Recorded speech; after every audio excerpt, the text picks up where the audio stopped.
आपको मालूम है कि डॉक्टर अंबेडकर एक शानदार पत्रकार भी थे? क्या आप जानते हैं कि उन्होंने 5-5 अखबार भी निकाले थे? और क्या आप जानते हैं कि अपनी 65 साल की जिंदगी में उन्होंने 36 साल तक पत्रकारिता भी की थी? आप में से बहुत सारे लोग जानते होंगे, और जो नहीं जानते, आज के इस वीडियो में हम उनकी मुलाकात कराएंगे पत्रकार अंबेडकर से। तो आइए शुरू करते हैं।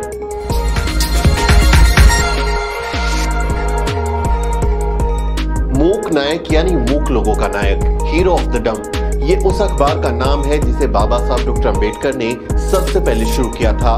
31 जनवरी 1920 को मराठी में मूक नायक की शुरुआत हुई थी।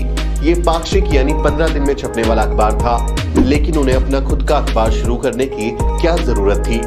बाबा साहब डॉक्टर भीमराव अंबेडकर का मानना था कि दलितों को जागरूक बनाने और उन्हें संगठित करने के लिए उनका अपना खुद का मीडिया होना बहुत जरूरी है, क्योंकि जिस तरह आज के दौर में आप देखते हैं कि मीडिया सिर्फ चंद जातियों, नेताओं और कॉरपोरेट घरानों की दलाली करता है, उसी तरह बाबा साहब के वक्त में भी मीडिया पर चंद जाति के पूंजीपतियों का ही कब्जा था और वो अछूतों की समस्याओं को कभी नहीं उठाते थे।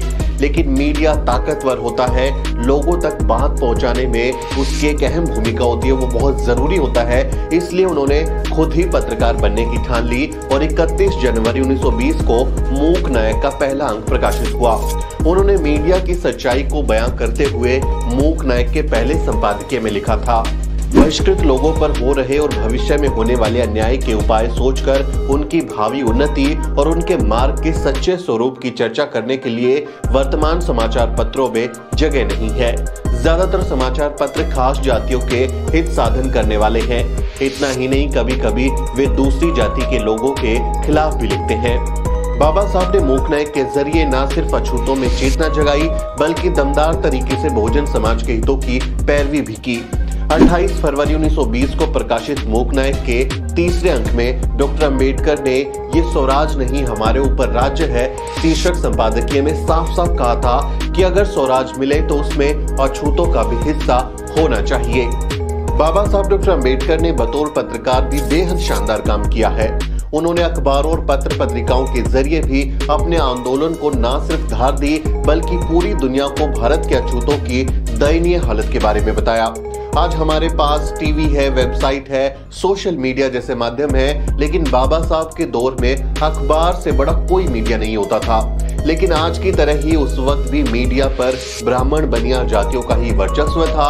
आज बीजेपी मीडिया को कंट्रोल करती है और उस वक्त कांग्रेस जो है वो ब्रिटिश भारत के मीडिया को कंट्रोल करती थी। तब के मीडिया को बाबा साहब कांग्रेसी मीडिया बुलाते थे। कांग्रेसी मीडिया में अछूतों के लिए कोई जगह नहीं थी, उनके जो हकमारी होती थी उसके बारे में कुछ भी नहीं लिखा जाता था। अछूतों के मुद्दों से उन्हें कोई लेना देना नहीं था, लेकिन बाबा साहब ये बात अच्छे से समझते थे कि अगर अपनी बात सत्ता तक पहुंचानी है तो मीडिया से बड़ा कोई हथियार नहीं है। इसलिए उन्होंने खुद ही लोक भाषाओं में अपने अखबार और पत्र पत्रिकाएं निकाली। 1920 में उन्होंने अपना पहला पाक्षिक अखबार मूक नायक निकाला और उसके बंद होने के बाद उन्होंने 1924 में मराठी में बहिष्कृत भारत नाम से एक पत्रिका निकाली। 1928 में समता नाम से अखबार निकाला और 1930 में जनता, और आखिर अपने जीवन के आखिरी सालों में 1956 में प्रबुद्ध भारत जैसे पत्र पत्रिकाएं निकाली। यानी अपनी जिंदगी के आखिरी समय तक वो पत्रकारिता से जुड़े रहे। अपनी 65 साल की जिंदगी में उन्होंने 36 साल तक पत्रकारिता भी की थी।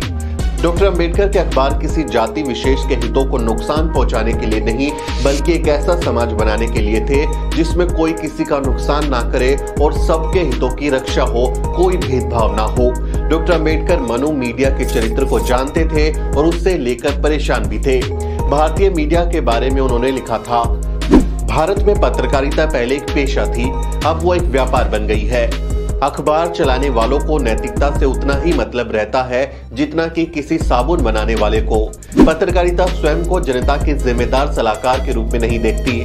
भारत में पत्रकार ये नहीं मानते कि बिना किसी प्रयोजन के समाचार देना, निर्भयता पूर्वक उन लोगों की निंदा करना जो गलत रास्ते पर जा रहे हो, फिर चाहे वो कितने ही शक्तिशाली क्यों न हो, पूरे समुदाय के हितों की रक्षा करने वाली नीति को प्रतिपादित करना उनका पहला और प्राथमिक कर्तव्य है। लेकिन व्यक्ति पूजा उनका मुख्य कर्तव्य बन गया है। भारतीय प्रेस में समाचार को सनसनीखेज बनाना, तार्किक विचारों के स्थान पर अतार्किक जुनूनी बातें लिखना और जिम्मेदार लोगों की बुद्धि को जागृत करने के बजाय गैर जिम्मेदार लोगों की भावनाएं भड़काना आम बात है। व्यक्ति पूजा की खातिर देश के हितों की इतनी विवेकहीन बलि इससे पहले कभी नहीं दी गई। व्यक्ति पूजा कभी इतनी अंधी नहीं थी जितनी कि वो आज के भारत में है। मुझे ये कहते हुए प्रसन्नता होती है कि इसके कुछ सम्मानित अपवाद भी हैं, परंतु उनकी संख्या बहुत कम है और उनकी आवाज कभी नहीं सुनी जाती। बाबा साहब ने मीडिया के बारे में जो करीब 100 साल पहले लिखा था वो आज के हालात में भी एकदम सटीक बैठता है। मीडिया तब भी जातिवादी था और आज भी है। यह एक किस्सा बड़ा दिलचस्प है। जब डॉक्टर अम्बेडकर ने मूक नायक की शुरुआत की तब बाल गंगाधर तिलक केसरी नाम से पत्रिका निकालते थे। बाबा साहब ने तिलक को अपनी पत्रिका में मूक नायक का विज्ञापन निकालने के लिए एक चिट्ठी लिखी और विज्ञापन का खर्च भी भेजा, लेकिन फिर भी तिलक ने विज्ञापन नहीं छापा। अब सोचिए, जो मीडिया एक दलित का विज्ञापन नहीं छापता था वो उनकी खबरें क्या दिखाता होगा। इसलिए डॉक्टर अम्बेडकर खुद ही पत्रकार बन गए और खुद ही संपादक भी। दिन रात खूब मेहनत की, वो बहुत ज्यादा मेहनत करते थे। संसाधनों की कमी से जब एक अखबार बंद हो जाता तो वो दूसरा शुरू कर देते और दूसरा बंद हो जाता तो वो तीसरा अखबार शुरू कर देते। वो अपनी जिंदगी के आखिरी लम्हों तक सच्ची पत्रकारिता करते रहे। अपनी पत्रकारिता के जरिए डॉक्टर अम्बेडकर ने वर्ण व्यवस्था पर करारा वार किया। मूक नायक के संस्थापक संपादक महार जाति से ही आने वाले पीएन भाटकर साहब थे, लेकिन बाबा साहब ने ही मूक नायक के 13 संपादकीय लेख लिखे। 31 जनवरी 1920 को मूक नायक के पहले संपादकीय में बाबा साहब ने यह भी लिखा था कि हिंदू धर्म की चतुर्वर्ण व्यवस्था एक 4 मंजिला इमारत की तरह है जिसमें आने जाने के लिए कोई सीढ़ी नहीं है। जो जिस मंजिल पर पैदा हुआ है उसी मंजिल पर वो मर जाएगा। मीडिया को डॉक्टर अम्बेडकर कैसे देखते थे उसे समझने के लिए आपको 18 जनवरी 1943 को पूना के गोखले मेमोरियल हॉल में महादेव गोविंद रानाडे की 101वीं जयंती पर उनका व्याख्यान पढ़ना चाहिए। उस व्याख्यान का शीर्षक था रानाडे, गांधी और जिन्ना। उन्होंने कहा, मेरी निंदा कांग्रेसी समाचार पत्रों द्वारा की जाती है। मैं कांग्रेसी समाचार पत्रों को भली भांति जानता हूँ। मैं उनकी आलोचना को कोई महत्व नहीं देता। उन्होंने कभी मेरे तर्कों का खंडन नहीं किया। वे तो मेरे हर काम की आलोचना करते हैं और बस निंदा करना जानते हैं। वे मेरी हर बात की गलत सूचना देते हैं, उसे गलत तरीके से पेश करते हैं और उसका गलत अर्थ निकालते हैं। मेरे किसी भी काम से कांग्रेसी पत्र पत्रिकाएं खुश नहीं होते। अगर मैं ये कहूं कि मेरे लिए कांग्रेसी मीडिया का ये व्यवहार अछूतों के प्रति हिंदुओं के घृणा भाव की अभिव्यक्ति है तो उसमें गलत नहीं होगा। उनका ये द्वेष मेरे प्रति व्यक्तिगत हो गया है। ये इस तथ्य से साफ हो जाता है कि कांग्रेसी मीडिया को तब भी कष्ट होता है जब मैं उस जिन्ना की आलोचना करता हूं जो पिछले कई सालों से कांग्रेस की आलोचना का विषय और लक्ष्य रहा है। कांग्रेसी पत्र मुझ पे गालियों की बौछार करते हैं। वो कितनी भी गंदी या तीखी क्यों न हो, मुझे अपने कर्तव्य का पालन करना है। आगे बाबा साहब कहते हैं, मैं मूर्ति पूजक नहीं हूँ, मैं मूर्ति भंजक हूँ। मेरा आग्रह है कि यदि मैं गांधी और जिन्ना से घृणा करता हूँ तो इसका कारण ये है कि मैं भारत से ज्यादा प्रेम करता हूँ। ये एक राष्ट्रवादी की सच्ची निष्ठा है। मुझे आशा है कि मेरे देशवासी किसी न किसी दिन ये सीख लेंगे कि देश व्यक्ति से कहीं महान होता है। गांधी या जिन्ना की पूजा और भारत की सेवा में आकाश और पाताल का फर्क है और वे परस्पर विरोधी भी हो सकते हैं।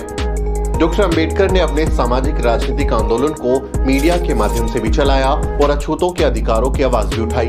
वो बार बार कहते थे कि अछूतों का अपना मीडिया होना चाहिए ताकि वो अपनी बात खुद कर सकें। अपने लेख विदेशियों से आग्रह में डॉक्टर अम्बेडकर ने अछूतों के जीवन और आंदोलन में प्रेस की भूमिका और उसकी सीमा को रेखांकित किया है। उन्होंने लिखा, भारत के बाहर के लोग विश्वास करते हैं कि कांग्रेस एकमात्र संस्था है जो भारत का प्रतिनिधित्व करती है। यहाँ तक कि अछूतों का प्रतिनिधित्व भी कांग्रेस करती है। इसका कारण ये है कि अछूतों के पास अपना कोई साधन नहीं है जिससे वो कांग्रेस के मुकाबले में अपना दावा जता सके। अछूतों की इस कमजोरी के और भी कई अन्य कारण हैं। अछूतों के पास अपना खुद का प्रेस नहीं है, कांग्रेस का प्रेस उनके लिए बंद है। कांग्रेसी मीडिया ने अछूतों को रत्ती भर भी जगह ना देने की कसम खा रखी है।